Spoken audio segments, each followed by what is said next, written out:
So the first question is about you. Oh no, that's a boring question. So there were 2 or 3 questions for you. One was, how did you understand your calling? How did you understand your calling? How do I understand? Your calling.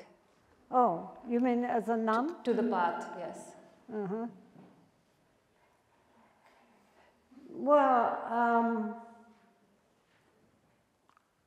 you know, I had always wanted to be a nun since I was a little girl.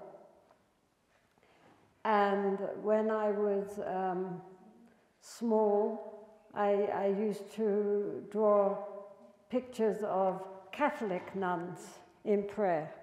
That was my main thing which I used to draw. And I assumed that I wasn't Christian, so I didn't know they were going to discover I didn't believe in God. But in the meantime, I thought to go into one of those nunneries where you go in and you never come out. I couldn't understand what I was going to do when I got there, but that's what I thought I would do. So therefore, when I came to Buddhism, when I was in my teens, naturally I thought, okay, finally I discovered there were Buddhist nuns. All the books mention Buddhist monks. It took a bit of time to discover a mention of nuns in there, but as soon as I discovered there were nuns, I knew that's what I was going to do. And when I came to India, when I was 20 and met my Lama Kamta Rinpoche, I said I want to be a nun, and he said, of course.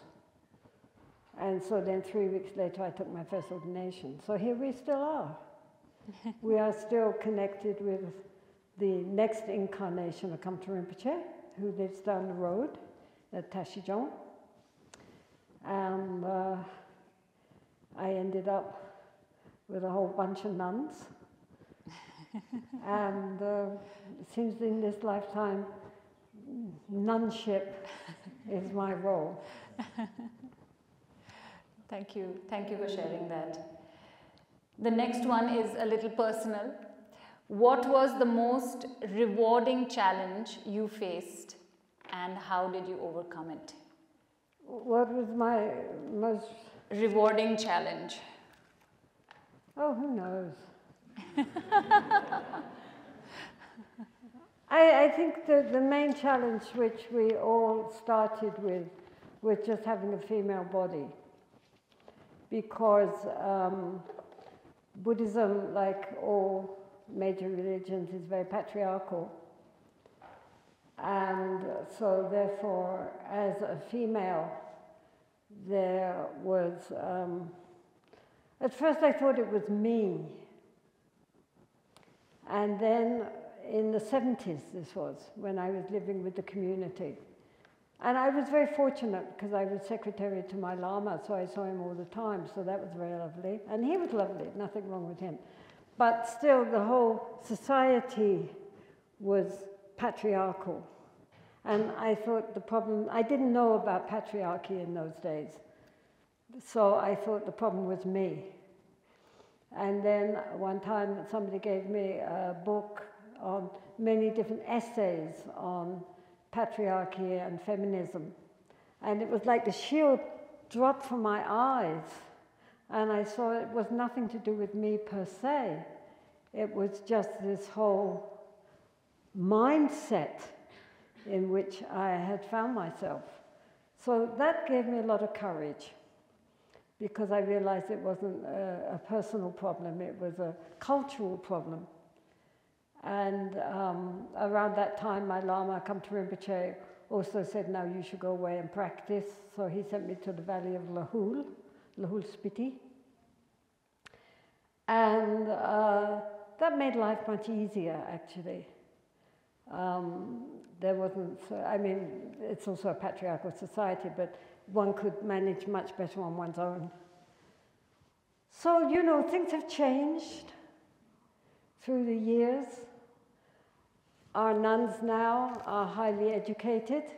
They're not just simple little village girls. They've all done 12-year study programs. They're very good at debates. They even beat the monks. Woohoo! And with that comes their own inner confidence, because they recognize that, you know, they are capable of doing anything if they put their mind to it. And so, to my mind, that was the main challenge we had to overcome, was this very patriarchal mindset, which the nuns themselves had. When I first met them, I said, do you think that men are inherently more intelligent than women? Oh, yes. I said, oh, no. Actually, it's shown that women are a little bit more intelligent than men. But you didn't have the opportunity for education, so naturally you think your brothers are brighter than you are. But now I think if I ask the nuns that question, they'd go, oh no. You know, so things have changed, things have moved on. And to my mind, that is my one feeling of that something has happened in this lifetime, that attitudes have shifted and the doors have opened for women to find their own voice and stop being muted the way they were originally. So that is a joy for my life. I mean, if I die tomorrow, that's fine. At least something has moved. So we're very happy about that. Thank you so much. That was very beautiful and very moving. So, Jetsunma, the next question is about finding a teacher. This person is talking about a longing to find a spiritual guru, and they want to know how they should trust their own inner guru, and also how to find and trust the outer guru.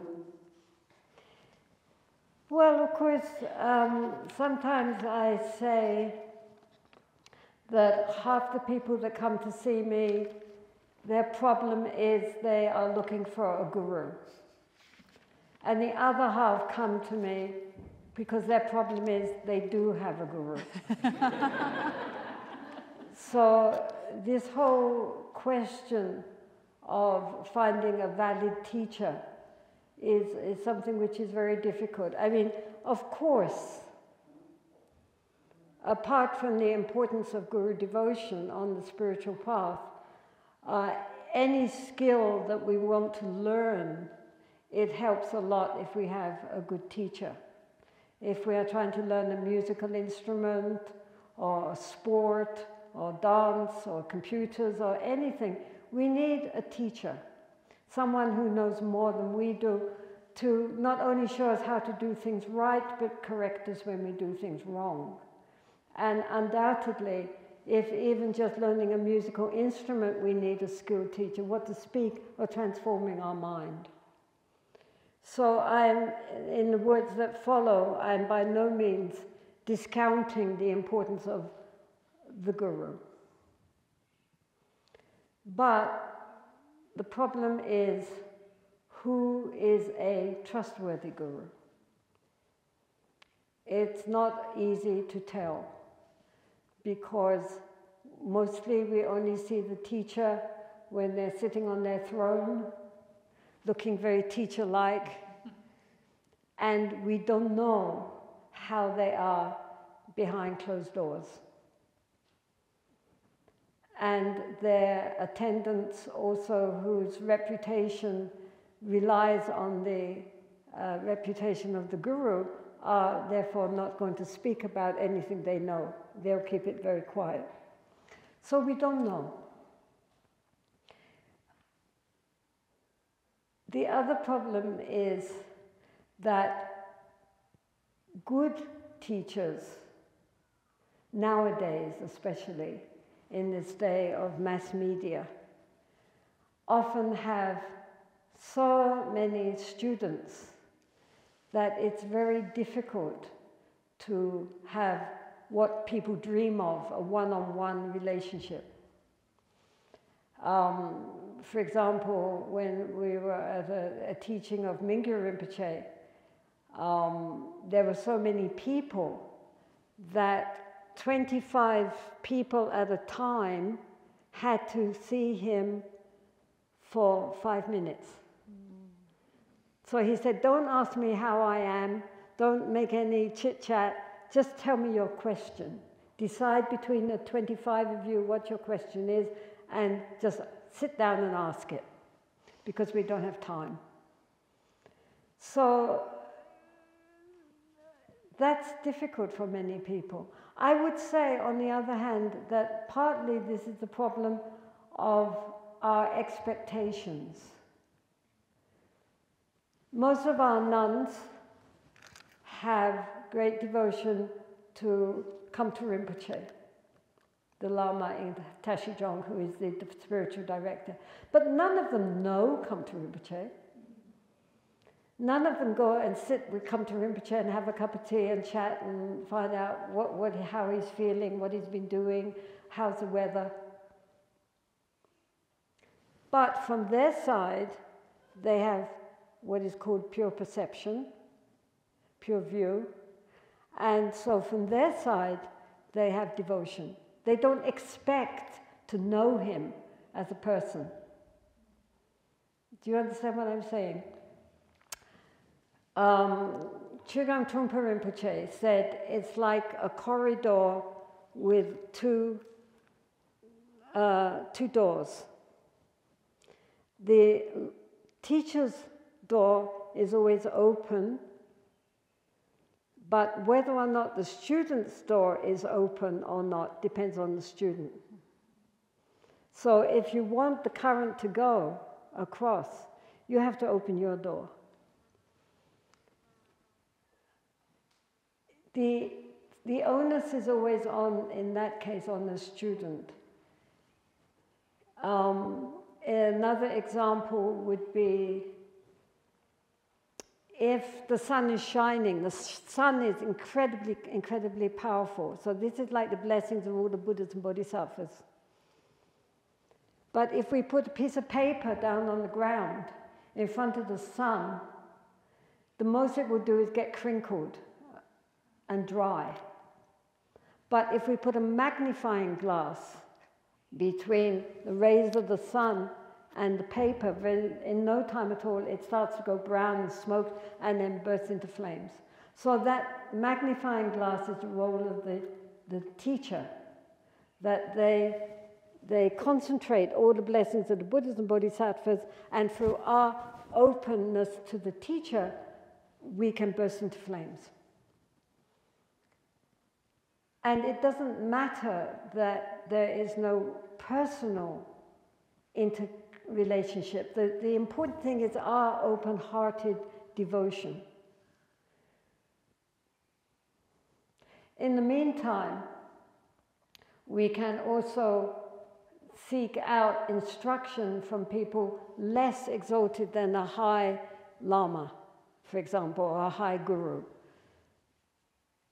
We don't need to always have, the Guru is the center of our devotion, but there are other people who can, in the meantime, like with learning an instrument, you don't have to go to a concert pianist to get the teaching. You can learn from somebody who's just a piano teacher. Maybe they're never going to play at Carnegie Hall, but they know how to, the instrument, they can show us how to play.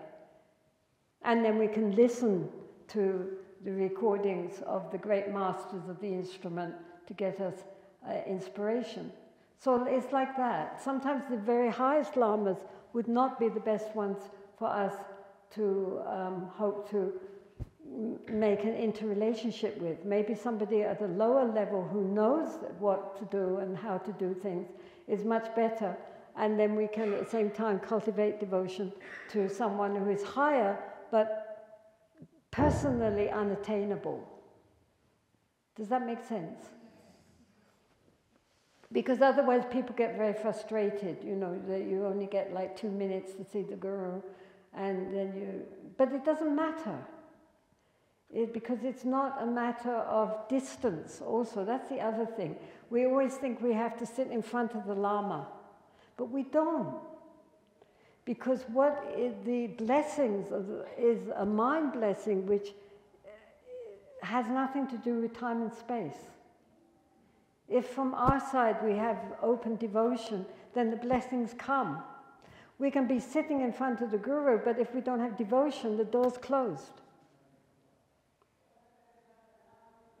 So we shouldn't get so hung up on needing always to have the Lama right there and come and... I mean, you're absolutely not going to go there and tell him all your problems and all your psychological hang-ups and what a difficult time you had with your parents when you were growing up. He could care less.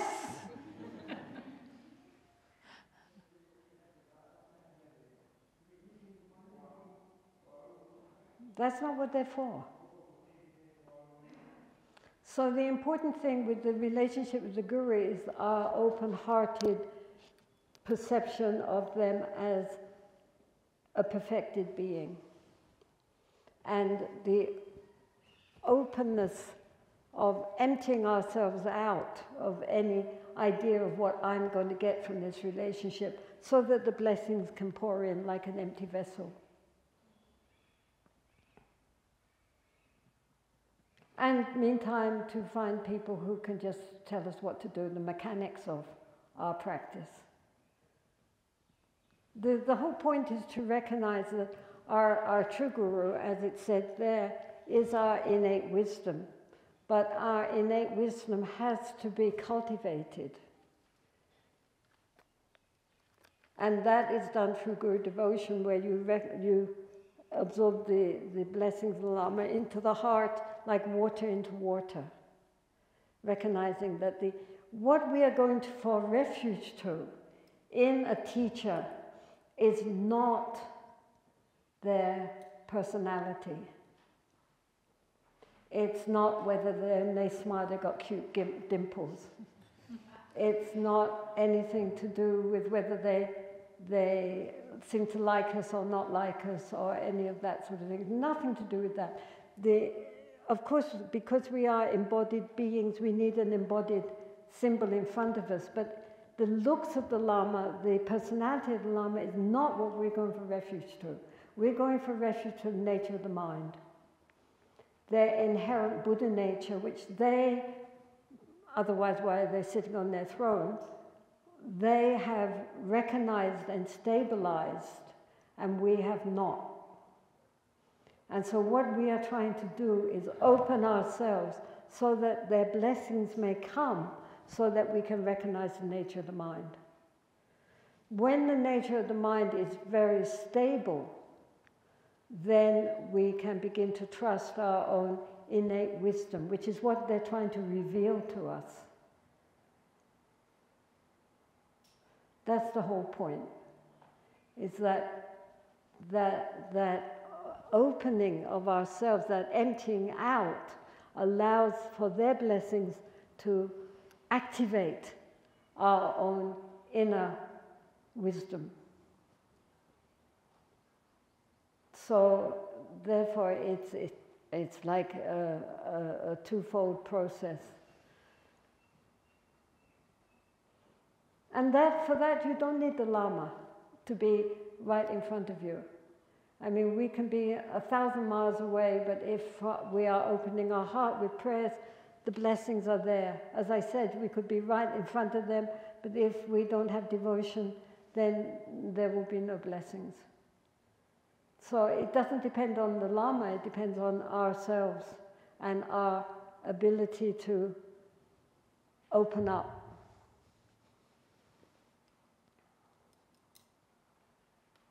Does that make sense? So therefore don't despair. I mean, don't think, oh, I never get to see the Lama, he doesn't know me, and so forth. That's not the point. They're always there, right in front of you, closer to us than our own heartbeat, if we have devotion. Because they are the nature of the mind, right? I mean, the Lama's Buddha nature, our Buddha nature are the same thing. It's only that through devotion, it reveals to us our true nature. And devotion is considered to be the quick path for realizing our true nature. But for that, we don't need to get into, you know, Pali relationships with the Guru. That's not what it's about at all.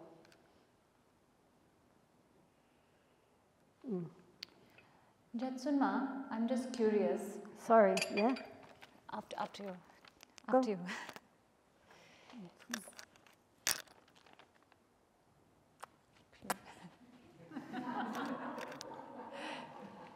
So if a person gets the right instructions and they have the right effort, the right practice, can they discover the nature of the mind without a guru? Because I was reading in some sutras recently, in the Shiva Sutra, where they made a very bold statement saying that you cannot discover your true self if you do not have the blessing of a guru. Well, it's true that often in the Tibetan tradition too, they consider to have the direct instruction from the Guru to be a very paramount importance. But of course one meets with many people who had very profound experiences which maybe completely changed their minds and their whole life, and sometimes as children. Which presumably was from past life experience. Like Ramana Maharishi. Ramana Maharishi. Yes, I mean, yes. You know, but apart from people like Ramana Maharshi, who is a perfect example of this, ordinary people, I get letters from people who say when they were children and they had a very shattering almost experience of the nature of reality, and everybody thought they were crazy. Some of them ended up in mental institutions because even the priests and their teachers and their parents all thought they were nuts. And it was only later, when they started reading books on Asian spirituality, that they recognized they were right and everyone else was wrong. But in the meantime, they had gone through very traumatic experiences often, because they knew in their heart they were right. But all the authority was saying, you're nuts. And so that did not certainly come from any external pressure, but obviously from past life experience where they had stabilized that experience. And so even in the face of their upbringing, that realization dawned again, but they had no support for it. Because in the West, until very, very recently, really, except with the great mystics, who always had a problem with the church, this kind of seeing that our outer reality is not real, and that we are not who we think we are, and to the shattering experiences of the empty, luminous quality of reality, which had it had nothing from society to sustain that view.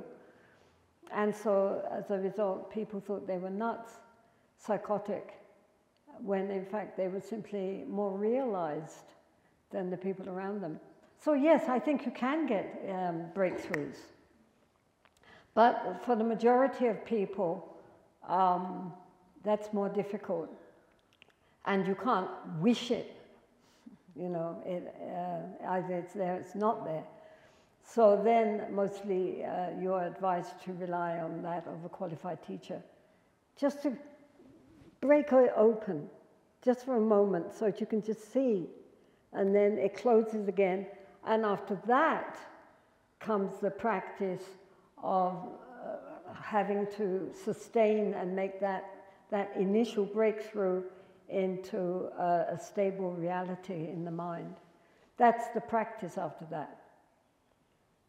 My Lama Kamta Rinpoche, that one, he said, when you have realized the nature of the mind, then you can start to meditate. So everything up to then is just playing around. Then from then on, you get the real thing, to realize, stabilize the nature of the mind.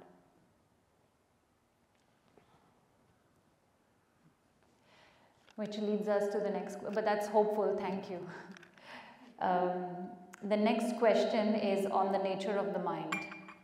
And this person is trying to understand the discernment between thoughts and awareness, and if his mind is playing games with him. He says, am I being aware when I am examining roots of my thoughts and actions? Or is it a new thought trying to understand a previous thought? Like, is my mind playing tricks on me? Please help me understand and distinguish between discernment, thought and awareness. And continue what? The difference between... the way Yeah. to talk to me, because So, that vibrates. What he's saying is that he's not sure when he's not able to distinguish between the awareness and the thoughts. If he's watching the roots of his thoughts and actions as the thoughts are arising and passing, is his mind playing like a game with him, saying, okay, this is one thought following the other? And he wants to know how can he distinguish between that. Is his mind analyzing or his mind aware of the thoughts that are... Okay. Well, this is a very important question because it's fundamental to the practice. Okay, so normally when we think or feel something, emotions arise, thoughts arise, memories arise, thoughts about plans and thoughts about the future, scurrying around the present with our judgments and opinions and daydreams and fantasies.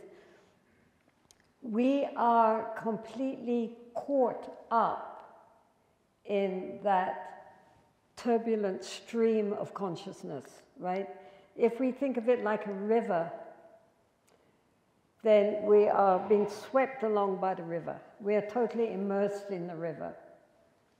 So, the practice is to step out of the river and sit on the river bank, watching the river go by. We are not trying to stop the river. We are not trying to stop thinking. What we are trying to do is not be so identified with our thoughts that we are swept along by them. Now we are stepping out of the river. We're sitting on the banks, relaxed.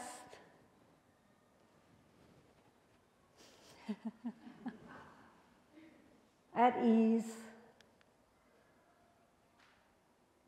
just watching the river going by. If there are flotsam and jetsam on the river, if the river's all polluted, never mind. If the river is clear or has lotuses on it, so what? We are not judging the mind, we are not judging the thoughts. We are just allowing the thoughts to go by and sitting and being aware of them. Not interfering, not liking one thought more than another thought, or being horrified by this thought and wanting to replace it with another thought, nothing like that. During practice time, we just sit and see thoughts as thoughts. They are not me. They are not mine. They are just pulsations of mental energy. Not good, not bad, just pulsations of energy. So that is the basic practice. To develop the ability, this is why we start by observing the breath. Because thoughts are very fast. Breath is much slower. So while we are observing the breath, we are cultivating the ability to be conscious, to be aware, to know the breathing. We breathe and we know we are breathing. Normally when we breathe, we are not conscious of breathing. Now we are conscious of breathing. So that's the difference. So that is cultivating the ability to be aware, to be conscious. That's what it's for. It's to cultivate this ability to be present and know what's happening in the moment that it's happening. When that sense of being aware, of being mindful, of being conscious is strong, we can stay focused on the breath for increasing amounts of time, maybe a round of 21 breaths, and the mind is stable on the breath. Then we change the focus of the awareness to the mind. And as I say, we just sit back and we watch the mind. So now you've got two kinds of consciousnesses, you could say. There's the gross consciousness, which is like the waves of the ocean, you know? It's just thinking, just allowing it to go by. And then a more subtle consciousness, which is the knowing of the thoughts without being swept along by the thoughts. Do you understand? So there's the thoughts, and then there's the awareness of the thoughts. Right? I mean, this is still a dualistic level of mind, but it's a very important step forward. Now we are more in contact with the more subtle level of our consciousness. Now, sometimes we can also look at the mind and see where we can ask questions of the mind. Where does the thought come from? Where do they go to? What is a thought? What is a thought? We are like fish in the ocean. We swim constantly in water, but we don't ask what is water. And so we swim in an ocean of thinking and feeling, but we don't ask ourselves, what is this level of consciousness? What is a thought? Where does it come from? Where does it go to? What is it? So sometimes we can look like that at the mind also and question the mind. What is it? Who is thinking? And if we say, well, I am thinking, the ultimate question, back to Ramana Maharshi, who am I? And in that way, we begin to go through deeper and deeper levels of our consciousness until finally we arrive at our unconditional primordial consciousness, which is beyond the duality of subject and object. It's beyond the duality of knower and known. It's this pure knowing, the pure consciousness, which is what the Lama is supposed to be pointing out. So that we see that level which interconnects us with all living beings. Our dualistic consciousness separates us. There's me, there's you. But at the ultimate level of the mind, the ultimate nature of our consciousness, there is no separation. It interconnects us with all beings. So that's what we're trying to reach. But in order to reach it, we start where we are by helping us not to identify our thoughts and feelings as me and mine. Recognizing we have thoughts and feelings, and that's fine, it's good. We're not trying to become mindless.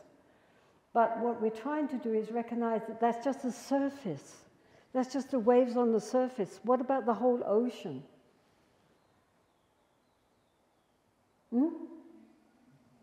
So that's why we begin with looking at the mind and recognizing that the thoughts are not the problem. Thoughts are natural. There's nothing wrong with thoughts. The problem is that we identify with our thoughts. We believe our thoughts. If I think this, it must be true. Why? Because I think it. That's our mistake. Thoughts are just thoughts.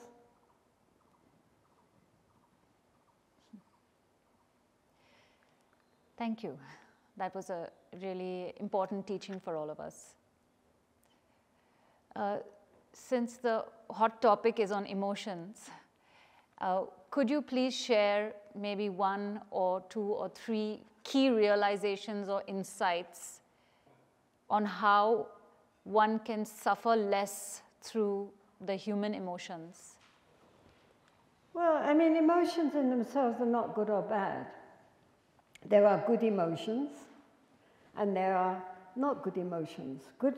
Not good emotions means emotions which cause us to suffer, or cause us to cause others to suffer, like anger and attachment and greed and jealousy and all these arrogance, pride. These heavy emotions disturb the mind and cause us to be unskillful in our speech and our actions and create a lot of suffering for other beings. So we don't want those emotions. But there are good emotions, love, compassion, empathy, a feeling of rejoicing in others' well-being, and so forth. These emotions which bring joy to us. Joy also is an emotion, and inner joy is a very important quality on the path. So it's not that all emotions are bad. Good emotions are good. And bad emotions are bad because they make us feel bad, and they make us cause other people to feel bad too. So that's why we don't want those ones, right? So there are many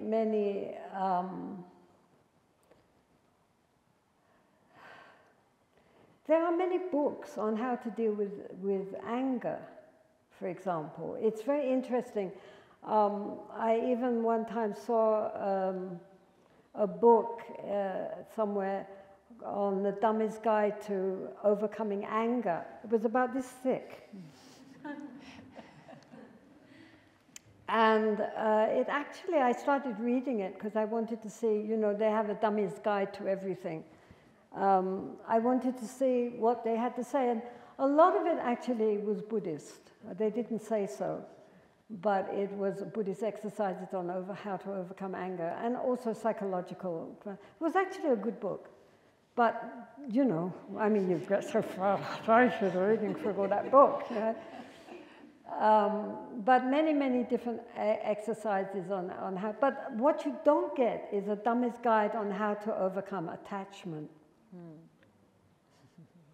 Nobody wants to learn about how to overcome attachment because we know that being angry makes us feel bad and people don't like us. But we think that attachment and grasping and desire will make us happy. That the more we hold on to our family and our friends and, you know, the tighter we grasp, the more we will feel fulfilled.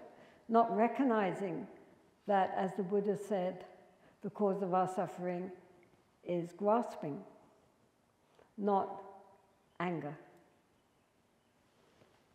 So anger is relatively easy to get overcome because we don't like it. Whereas attachment is much more difficult to overcome because we do like it.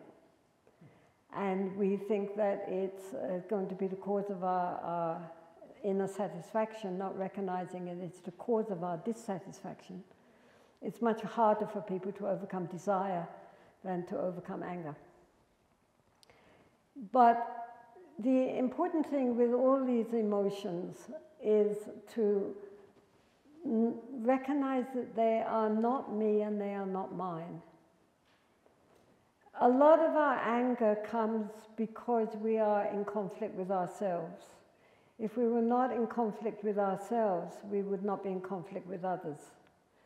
A lot of people are inwardly angry with themselves, and that gives them they express it by being angry with other people.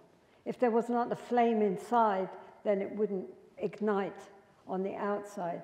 So the Buddha said that we should start by making friends with ourselves. And he taught the 4 Brahma Viharas, the 4 divine abodes, or illimitable meditations of loving kindness, compassion, rejoicing in goodness, and equanimity. And he said, we start with ourselves. And we give loving kindness and compassion first to ourselves. May I be well and happy. May I be peaceful and at my ease. May I be free from suffering. Because he recognized that as long as our ego is hurting, is sick, we are going to be in trouble. And what we need is a healthy, balanced sense of self to walk the path towards overcoming the self, to walk the path towards selflessness. We cannot walk the path to selflessness if we are sick.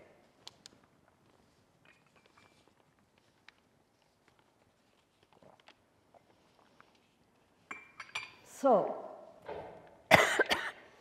we start by healing ourselves, by making friends with ourselves, and being at ease within ourselves. If we are really at peace within ourselves, we will be at peace with others.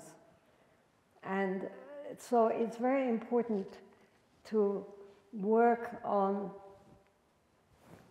making friends within ourselves. Stop hitting ourselves, stop beating ourselves up, stop putting ourselves down, stop all that inner conflict. Come to a conflict resolution. If we have inner conflict resolution, then there's no anger outside. So, like with any practice, we have to work at it. In the beginning, it seems very difficult. Once we have made peace with ourselves, then also those towards whom we love, those to whom we are being indifferent towards, like strangers and other people we don't really know, and then towards people that we find difficult, that we don't like, or that we have some resentment towards, and then towards the whole world. All beings, not just human beings. But we have to start from where we are, which is with ourselves. We have to deal with our own psychological makeup and come to peace with that. Once we come to peace with that, then the rest is quite easy. Shantideva, in his chapter on patience, spends a lot of time explaining that patience, forbearance, tolerance is a very important quality on the spiritual path. In no map of the spiritual path is it only about meditation. There are many other qualities on the spiritual path which need to be cultivated. And one of the most important is patience or forbearance. We've been going through this chapter for months and months and months, and nuns will know it by heart by now. Because we keep getting interruptions, but we've been going on through this patience chapter forever. But the main point is that in order to cultivate patience, we need irritating people. That if people are friendly and nice and say and do everything we want them to do, then that is very nice. But it's very easy to be loving towards people who are lovable. That's lovely, and we don't want people not to be like that. But the point is that we imagine we're much more spiritually advanced than we are, because nobody is opposing us. But when we come against people who are difficult, who are rude, who cheat us, who are really obnoxious, then to recognize them as our spiritual teacher.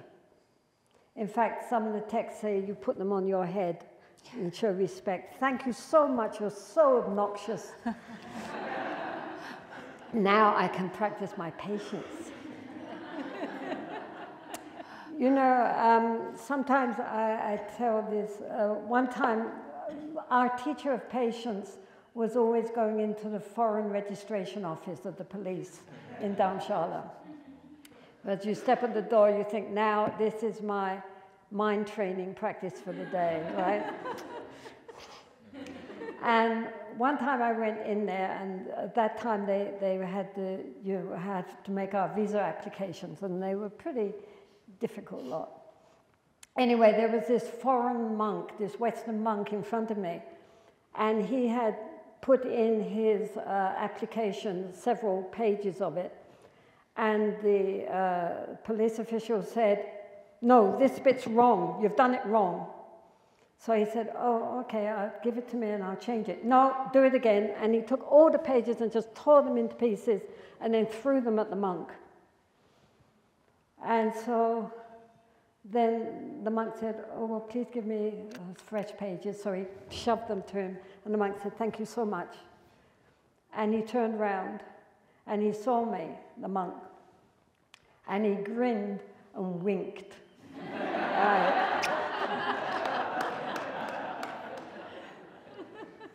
And the police officer was very nice to me. You know, he hadn't gotten into a fight, as he was hoping, with this monk. The monk had smiled at him, said thank you very much, taken it, bowed, and left. And so the guy was, okay, all right. And so with me, he was perfectly okay. And that's, I mean, my admiration for this monk was boundless. Because everything was peaceful, right? He was okay, the guy was okay, the situation hadn't accelerated, everything was good.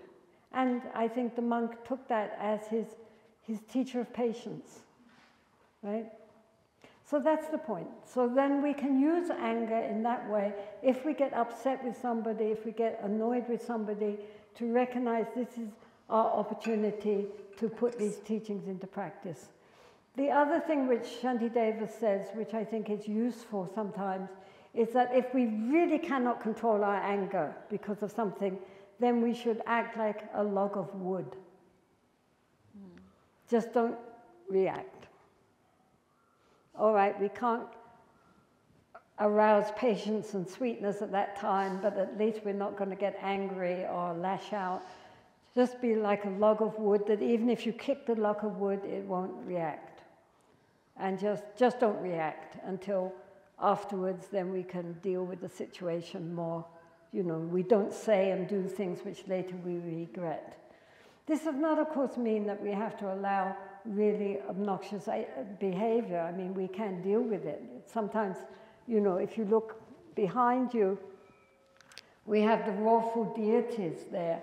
And here, Tara, although she's usually very peaceful and holding a lotus and smiling, she also has her wrathful aspect. Because there are times when we have to be wrathful and stand up for what is right, but not with a motivation from anger, but with the motivation of wisdom and compassion. So all these protectors, though they may be very fierce looking, they're not motivated through anger, but they're motivated through recognizing you've got to break through this situation and stop that person from doing whatever they're doing, because that's not a good thing for them or for the others or for anybody. They've got to be stopped. So sometimes, you know, patience can be wrathful, but often it just needs just to diffuse the situation, not respond with, you know, when they throw out the anger, not to respond with anger, but to respond with patience and to really look at the mind at that time and see how when people are doing things which hits against my ego, how upset we get, and not to respond in that way. And you know, there's a story of this yogi who, it might have been Milarepa, I'm not sure. But anyway, he goes back to his cave one day, and there's these 5 demons sitting there. So then the yogi said some very fierce mantras to destroy them, and they just laugh. So, oh, that didn't work, right. So then he sits empty, empty. It's all empty. Just the play of my mind, it's all empty. He opens his eyes and they're all, oh, that didn't work. So then he says, okay, you're my guests. Please sit nicely. I'll just make us a nice cup of tea. And then he turns around and he lights the fire and he's boiling up the water and putting in the tea. And then when he turns around, all these fierce deities have turned into beautiful local deities. All very beautiful. And they all smile at him and say, we are going to convert to the Buddha Dharma and become your disciples. So that means that if we befriend the negativity and embrace it with love and kindness, of itself it transforms. And so with our anger and our fear, when they come up, instead of trying to beat them back into submission, we can embrace them and love them and say, what's your problem? Why are you feeling like that? Tell me, how are you feeling? Why are you feeling like this? And then gradually, of itself, the darkness brought into the light will dissolve. So we need to bring it into the light, not suppress it or push it away or not want it, be angry at the anger, fear the fear. But to accept it and bring it up into the light, and then it can transform. So even our darkest emotions can be a form of wisdom energy if we are skillful. Isn't that good news? Yes. But in the meantime, the cultivation of patience is a very important quality of the mind. And it's a very important, it's one of the paramita, one of the perfections needed on the spiritual path. And the only way to develop patience is by dealing with things which upset us and annoy us. So rather than seeing difficulties as an obstacle, we see them as an opportunity. This is not some new agey stuff. This comes right from the Buddha himself, that our biggest obstacles are our greatest opportunities, if we use them skillfully. So on that good thought, I will end the talk. Thank you so much. It was a very enlightening talk, and especially so useful for us because we are in retreat, and all of us are coming with such a sincere heart and practicing from so far away with so much of stuff. So it was a real gift, Jetsunma, to just have you for an hour. And thank you so much, Felipe, as well, for organizing this. Anybody from the group would like to say your thank you and offer your gratitude? Feeling shy? Anyway, wonderful that you've all gathered together in Himachal. And I'm sure Michelle is looking after you very, very nicely. And of course, we all know that Praveen and everybody are absolutely wonderful in Deer Park and will cherish you all very well. So it's very lovely. And this time the weather is nice, So nice, yes. which is also nice. And so it's a very auspicious occasion and wonderful together. And of course, you can all practice together, you know, being patient, being kind, being considerate of others, and so forth. You know, when there are grouped together, this is a wonderful opportunity for practicing all the various qualities of the heart. When we are all by ourselves in isolation, we might think that we have, you know, really developed all these wonderful qualities because we have nothing to challenge it. But when we're all together in a group, that's when we begin to see just how much, how surface or how deep these qualities of the heart, the good qualities of the heart, have really developed in us. So it's very lovely that you're all together from many, many diverse places, and that you respect each other for the fact that you've all made an effort to come together to listen to wisdom and to practice together. That, in this world, is very rare. So therefore, each one of you should say thank you to yourself also, right? As well as to others and to your teachers, because that you have this rare opportunity to come together and all to trying to practice with a good heart, because the world is desperately in need of people with good hearts. Okay? So wonderful. And I rejoice in all of your and all your aspirations. Thank you. Thank you, Jetsunma.